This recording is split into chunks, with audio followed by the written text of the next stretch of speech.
Welcome back to The Girl Who Speaks Bear, written by Sophie Anderson, illustrated by Katrina Honesta, and read with permission from Usborne Publishers. Thank you very much, guys.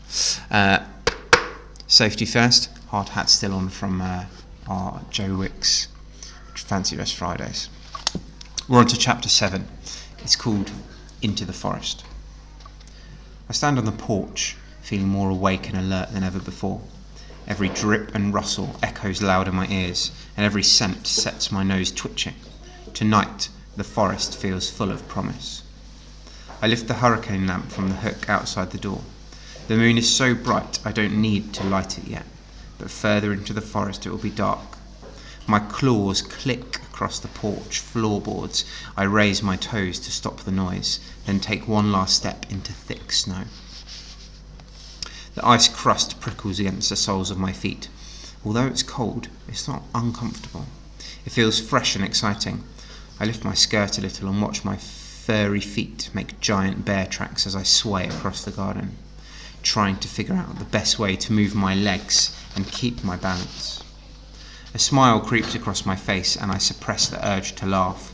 It's just so ridiculous and impossible, like one of Anatoly's stories. If a person can grow bear legs, then all the magical things Anatoly has told me could be true. The arrowhead around my neck shines like the stars, and hope shivers inside me. Hope that in the forest all the questions swimming through my mind will dry up with answers. At the bottom of the garden, I step beneath the trees and a gust of wind swirls around my ankles. Its icy fingers rake through my fur and I shudder. Branches snap in the cold and shadows crowd me. Something scurries away through dark, tangled undergrowth, and the screech of an owl pierces the night. My mind whirs with thoughts of other things I might find deep in the forest too. There are dangerous things in Anatoly's stories, fire dragons who would burn your life away, and Yaga who would steal your soul. But more frightening than them are the ordinary dangers I've been warned about since I was little. Wolf packs on the hunt, steadfast and silent. Angry boar that charge with the ferocity of rockfalls, vipers that dart from below, lynx that pounce from above, and wandering bears that might be startled into wild, uncontrollable storms. And there are the tiny things that sneak up unseen, ticks, caracoet spiders, and though spring is coming, frostbite still crawls through the air. Suddenly, I feel as vulnerable as a chick fallen from its nest. The safety and warmth of my and Momochka's house tugs me back suddenly, and I fight the urge to turn around. Because, if I see the window behind which Momochka lies sleeping, I won't be able to do this. And if I don't leave now, tomorrow I'll end up far from the forest, with doctors in an unfamiliar town. The answers I seek won't be there. So with trembling fingers, I check my map. Then, though it makes my eyes burn, I stare straight ahead and take the trail that runs north, deeper into the forest. You don't usually walk at night. Mousetrap leaps onto my shoulder, making me jump. Where are you going? I frown at Mousetrap in confusion. How is it I can understand you? It's impolite to answer a question with a question, Mousetrap trills. Sorry, I say, almost more confused by Mousetrap correcting my manners than I am by him speaking. It's just so strange to be talking to you. Considering how long we've lived together, it's rather rude that you haven't before. I've talked to you lots of times, I protest. It's you who's never talked to me. Of course I have. Mousetrap twitches his nose in irritation. You just weren't listening. I step around an aspen with a deeply curved trunk. That's not true. I've always listened to you, and the birds and the forests, but none of you have made sense to me before. Not like this. You obviously weren't listening hard enough. I shake my head and sigh. This is about more than listening. Something about me has changed, beyond just my legs. Something deep inside. The thought is both exciting and nerve-wracking, because Although understanding animals could be wonderful, and all this change might help me discover the story of my past, I don't know what it means for my future. Don't feel bad about it. Mousetrap squeezes himself into my collar and curls around my neck. Hardly any humans listen. At least you've tried, and you've always been kind to me, if a little overprotective of your garden birds. He smacks his lips together. So, if you're walking alone in the forest at night, I shall accompany you. You may need my protection. A snort escapes from my nose. You find me amusing. Mousetrap rises and rests his claws on my cheek. His black eyes flash tiny daggers of reflected moonlight. I don't mean to offend you, I say, but I'm the biggest, strongest person in my village, and you're a tiny house weasel. How can you protect me? You, human girl, know nothing of the snow forest. My ancestors hunted here long before humans came to this region, and their knowledge is in my blood. Mousetrap lifts his chin high, and his tiny nostrils flare. Just because my great-grandmother chose to move into your house to help with your mouse problem doesn't make her, or her descendants, lesser weasels. Do you know how skilled you have to be to hunt prey beneath your creaking floorboards? I know you're a fine hunter, I nod. I just wonder how you think you'll protect me in the forest. I have faced enemies more terrifying than you could imagine. Mousetrap settles back onto my shoulder and inspects his claws. They glint like metal and are needle sharp. Once, I was in your garden stalking a rabbit when an owl swooped down. It was 3 times the size of you. Talons longer and fiercer than your boning knives were poised to snatch me up. I leaped, twisted in the air and landed on the owl's back. My teeth sunk into his neck and he screeched with pain. The owl flapped frantically, trying to escape my attack, but my grip didn't weaken, not even when the owl rose into the air. I clung on tight, and the owl carried me across the snow forest for 3 days and nights. Really?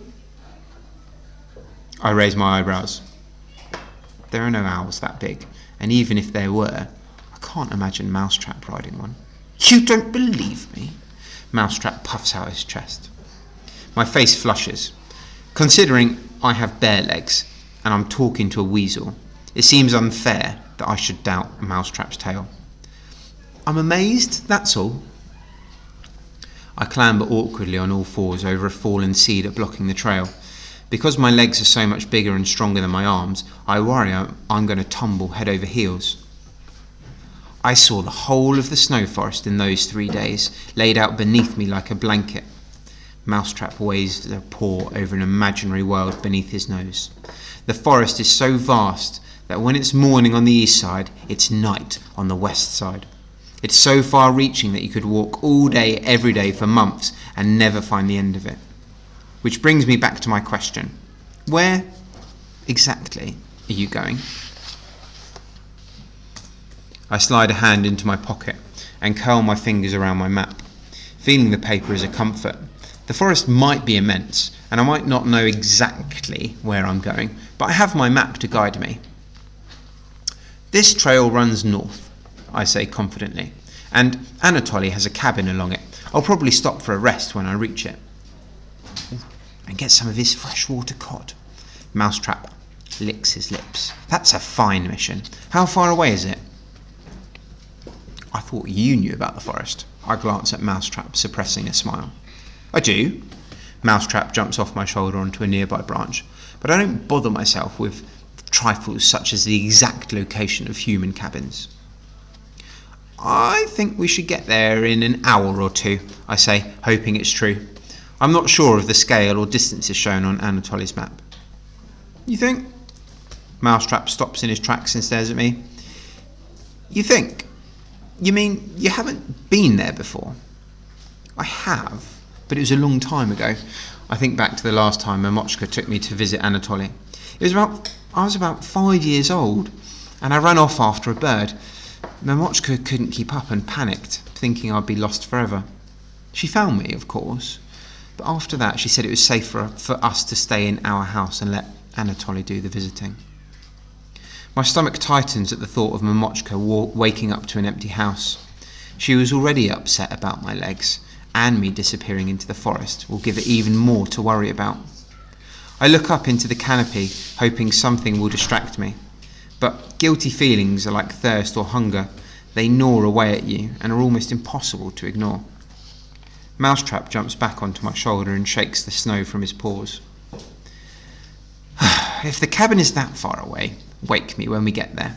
He scampers down the front of my coat and squeezes into my fur-lined pocket.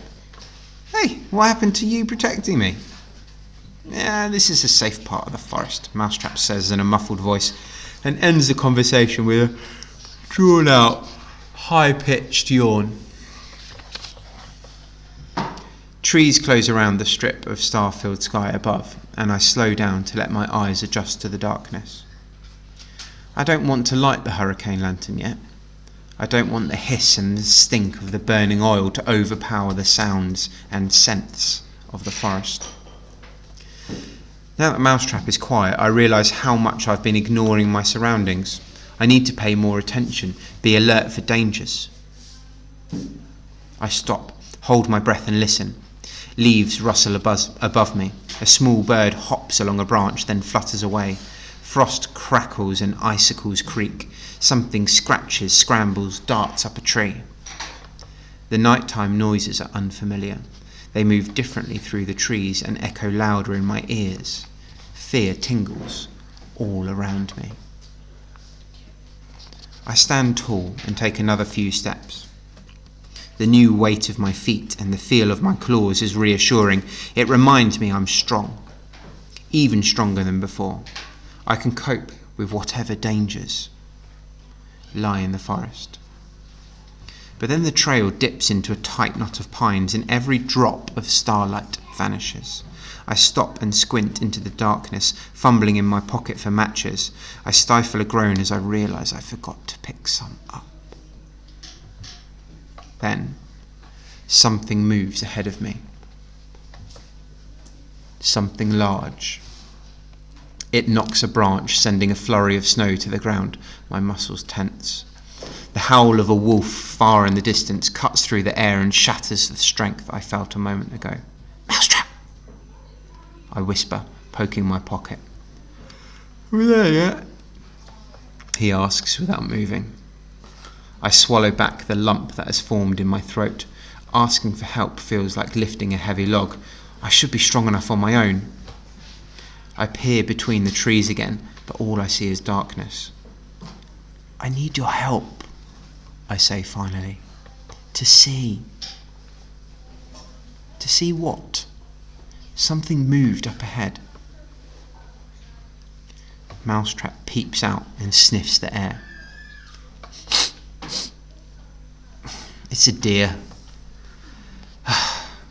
I sigh with relief and take a step forward, right into the path of a large grey wolf.